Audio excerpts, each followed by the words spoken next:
नमस्कार दोस्तों, हार्दिक स्वागत है आप सभी का फिर से एक बार हमारे चैनल वास्तविक जानकारी पर। दोस्तों, हम सबको पता है कि 18 नवंबर को लाभ पंचम का बहुत ही विशेष सा दिन है। अब ये लाभ पंचम क्या होता है? जैसे दीपावली 12 तारीख को थी, तो दीपावली से ठीक 5 दिन के बाद जो पंचमी तिथि आती है वही होती है लाभ पंचम का दिन। और ये वही दिन है जिस दिन हमें अपने घर में शुभ लाभ लिखना होता है। अब शुभ लाभ लिख देने से हमारे घर में कभी भी धन को लेके कोई भी प्रॉब्लम नहीं होती। हमेशा माता लक्ष्मी का वास हमारे घर में बना होता है, जो कि पूज्य गुरु जी की कथा से सुन के बहुत अच्छे से आपको समझाऊंगा क्या क्या करना है, हमें कौन सी चीजों से लिखना है, कहाँ पे लिखना है। पूरी बात हम लोग करने वाले हैं, तो बहुत ही ध्यान से सुनेंगे, ठीक है?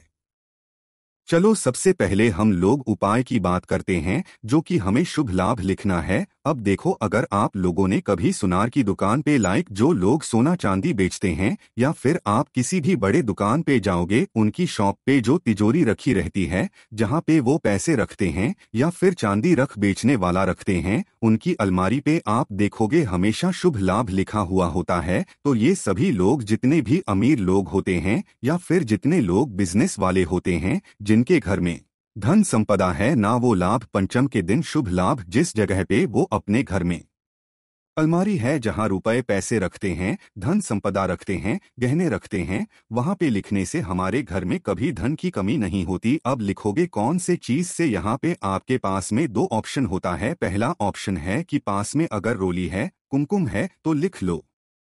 रोली हो, कुमकुम हो, सिंदूर हो, किसी से भी लिख सकते हो।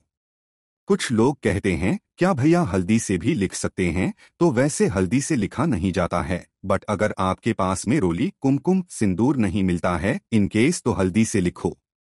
बट कोशिश करेंगे कि आपको ऐसे कोई सा भी कुमकुम, रोली, सिंदूर लेना, उसका छोटा सा पेस्ट बनाना, हल्का सा पानी डाल करके, और जिस जगह पे आप अपने घर में रुपए पैसे रखते हो उस जगह पे लिख देना।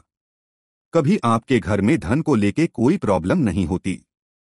शुभ लाभ हमेशा लाभ पंचम पे लिखा जाता है, इसीलिए इस पर्व का क्या नाम है? लाभ पंचम। ठीक समझ में आई बात मेरी। चलो अब हम लोग आगे बढ़ते हैं इसी वीडियो में अपने दूसरे उपाय की तरफ, जो कि हमें जो दीपावली से 5 दिन के बाद पंचमी आती है उस दिन हमें करना चाहिए। अभी जो दूसरा उपाय है ये होगा हमारे घर की अगर कोई भी ऐसी प्रॉब्लम है, कोई सिचुएशन है, वो हम लोग खुद सॉल्व नहीं कर पा रहे हैं, मतलब प्रॉब्लम बढ़ती ही रही है, बढ़ती जा रही है, कुछ भी कर लो, तो इस उपाय को करेंगे। यहाँ पर मैं आपको बताऊंगा कि 3 जल आपको चढ़ाने होंगे। कितने जल? 3 जल क्रम समझेंगे, नियम समझेंगे। स्क्रीन पर आपको दिख रहा होगा, इत्र दिख रहा है। इसी तरीके से किसी भी पूजा पाठ के स्टोर पे जाओगे, इत्र मिल जाएगा एक आपको इस तरह। अब देखो, आपको इस तरीके से लेना होगा तांबे का लोटा। तांबे के लोटे में हम हमेशा बताता हूँ जल आप अपने घर से भरना, और उसके बाद इस कलश के अंदर अभी कुछ नहीं डालना, कुछ भी नहीं डालना है। को क्या करना है? इस कलश का जो जल होगा वो महादेव के शिवलिंग के ऊपर समर्पित करोगे। श्री शिवाय नमस्तुभ्यम का ध्यान करते हुए। इतना काम समझ में आया आपको? पहला जल तो आपने समर्पित कर दिया, मैंने आपको दिखाया है इत्र। फिर आपको क्या करना है? इस कलश के अंदर फिर से आपको जल भरना है। अब जो मैंने आपको इत्र दिखाया है ना, उससे 2 से 10 बूंद, जितना भी आप डाल सकते हो, 2 से 10 बूंद क्या डालोगे? इत्र डालना। साधा जल चढ़ाने के बाद में आपको लाभ पंचम के दिन इत्र वाला जल चढ़ाना होगा। ये हो गया हमारा दूसरा जल। चढ़ा दिया ना आपने। जो तीसरे जल की हम लोग बात करते हैं, जो महादेव को सबसे ज्यादा प्रिय है, वो है बेलपत्र प्रिय है ना। तो आपको क्या करना है? फिर से इस कलश के अंदर जल भरना है, और जल भर करके एक बेलपत्र इस कलश के अंदर डाल देना, ठीक है? जब कलश के अंदर बेलपत्र डालोगे तो वहां पर अपनी मनोकामना या फिर जो भी कष्ट आपके जीवन में चल रहे हैं, आप बेलपत्र डालते टाइम पे उस कामना को कह देंगे। 10 मिनट तक बेलपत्र को इसी कलश के अंदर छोड़ देना है, ठीक है? फिर को आप उठाना और फिर इसको महादेव के शिवलिंग के पास लेकर के जाना। फेस रखना उत्तर दिशा, और पूरा का पूरा जल महादेव के शिवलिंग के ऊपर समर्पित करोगे। लेकिन यहाँ पे जब जल समर्पित करोगे तो इस तरीके से जल को चढ़ाना होगा कि जो बेलपत्र होगा वो आपके कलश में रुका रह जाए, जल के साथ महादेव के शिवलिंग के ऊपर ना गिरे। ये कैसे होगा?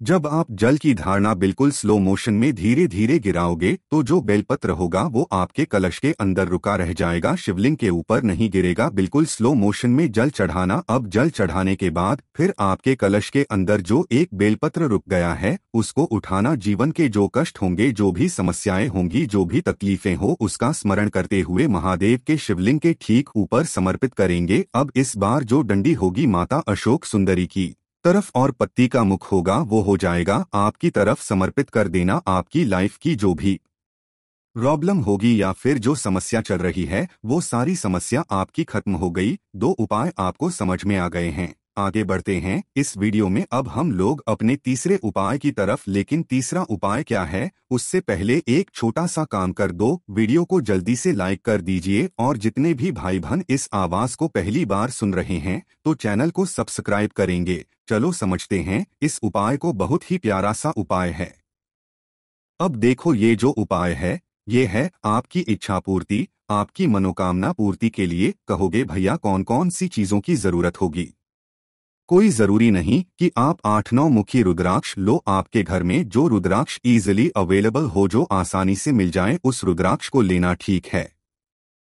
रुद्राक्ष ले लिया, साथ ही साथ आपको लेना होगा इस तरीके से काला तिल। बहुत ज्यादा नहीं, एक चुटकी काला तिल। शनिवार का पर्व है तो काला शनिवार का दिन है, लाभ पंचम का पर्व है तो एक चुटकी काला तिल लेना ठीक है। ले लिया। इन दोनों चीजों को लेना, तांबे का लोटा लेना और इसमें अपने घर से जो आपने रुद्राक्ष लिया है वो पहले रुद्राक्ष को इस कलश के अंदर डाल देना ठीक है। रुद्राक्ष अभी यहाँ पे काला तेल नहीं डालना है। रुद्राक्ष को डालकर के 20 मिनट तक, 15 से 20 मिनट तक उस रुद्राक्ष को कलश के अंदर छोड़ देना ठीक है। जब 20 मिनट हो जाए, 15 मिनट हो जाए तो उस कलश में से रुद्राक्ष को किसी चम्मच से निकालना। उंगली डालोगे तो जल जूठा हो जाएगा, जो कि हमें नहीं चढ़ाना चाहिए। तो आपको रुद्राक्ष निकाल लेना। निकालने के बाद में जब 20 मिनट हो जाए फिर आपके अंदर डाल देना है एक चुटकी काला तिल और उसके बाद इस कलश को उठाना और लेके चले जाना महादेव के शिवलिंग के पास में। शाम के टाइम पे प्रदोष काल में ठीक है, लेके गए। अब उसके बाद फेस रखना उत्तर दिशा, नॉर्थ डायरेक्शन। यहाँ पे आप जो जल चढ़ाओगे लाभ पंचम शनिवार के दिन वो पूरा का पूरा जल चढ़ाओगे किसके नाम से? यहाँ पे श्रंभेश्वर महादेव के नाम से। कौन से महादेव? श्रंभेश्वर महादेव के नाम से। उस काले तिल का जल, उस रुद्राक्ष का महादेव के शिवलिंग के ऊपर समर्पित करेंगे।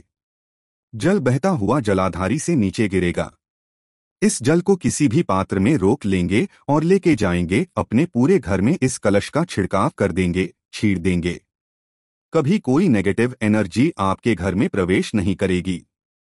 या फिर जिस कामना से इस उपाय को आपने किया है वो वेश, वो इच्छा आपकी बहुत जल्दी पूरी होगी।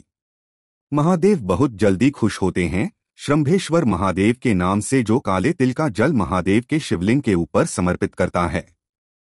पहला क्लियर हुआ। इसी उपाय में आपको एक काम और करना है। जब आप जल का छींटा अपने पूरे घर में दे दें फिर आपको लेना होगा इस तरीके से गौ माता का उपला, कुछ लोग इसको कंडा भी बोलते हैं। ये लेना और उसके बाद इसको जला देना। हल्का सा धुआं हो, पूरा आग नहीं निकलना चाहिए। आपको इसमें सिर्फ धुआं निकालना है। थोड़ा सा जला दोगे, उसके बाद थोड़ी देर के बाद धुआं निकलेगा। जब धुआं निकलने लगे तो आपको उस धुएं को पूरे घर में रख देना है। जितने भी कमरे होंगे सभी कमरों में रखना। लाभ के दिन पूरे घर की जो नेगेटिव एनर्जी होगी आपके घर से बाहर चली जाएगी। करके जरूर देखिएगा इस उपाय को। शनिवार का पर्व है, शनिवार का दिन है, लाभ का पर्व है। चलो तो 3 उपाय हो गए। एक और सबसे लास्ट उपाय और सबसे आसान उपाय की बात कर लेते हैं जो कि इस वीडियो में हमें करना होगा, और ये है हमारे वीडियो का आखिरी उपाय। इसके लिए क्या होगा और क्या इसके फायदे हैं? इसके भी 2 फायदे हैं। पहला फायदा तो ये है कि अगर मान लेते हैं कि आपके घर में लोगों को नजर, टोने, टोटके बहुत लगती है या फिर आपको डर रहता है कि इनको कहीं नजर ना लग जाए, कुछ हो ना जाए, बीमार ना पड़ जाए, तो उस कंडीशन में इस उपाय को करेंगे। देखो आपको फिर से इस तरीके से लेना होगा एक चौमुखी दीपक, और वो चौमुखी दीपक आपको बनाना होगा आटे से। बना लिया आटे से दीपक। अब उसके बाद आपको लेना होगा एक नारियल। जो जूट वाला नारियल नहीं होता जिसके अंदर पानी भरा हुआ होता है वो लेना, और इस जूट वाले नारियल के साथ एक लेना है मौली, जो हम लोग अपने हाथों में कलावा बांधते हैं, रक्षा सूत्र बांधते हैं।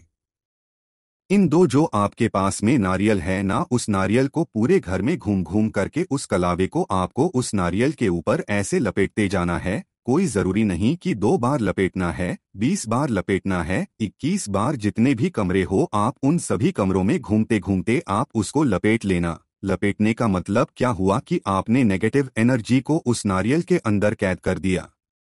अब उसके बाद जब आप नारियल को लेकर के घर से बाहर जा रहे होंगे, शाम के टाइम पे प्रदोष काल, आपके पास में एक घी का दिया है, आपके पास में एक चौमुखी दिया है, उस चौमुखी दीपक में सरसों का तेल डालोगे। क्या डालोगे?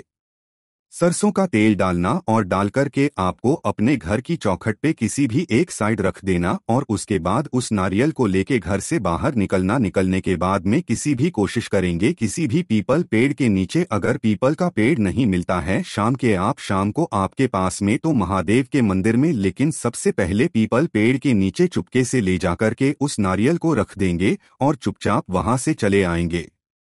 जितनी भी नेगेटिव एनर्जी, नकारात्मक ऊर्जाएं आपके घर की होंगी वो आपके घर के बाहर जाएंगी और आपको पता भी नहीं चलेगा।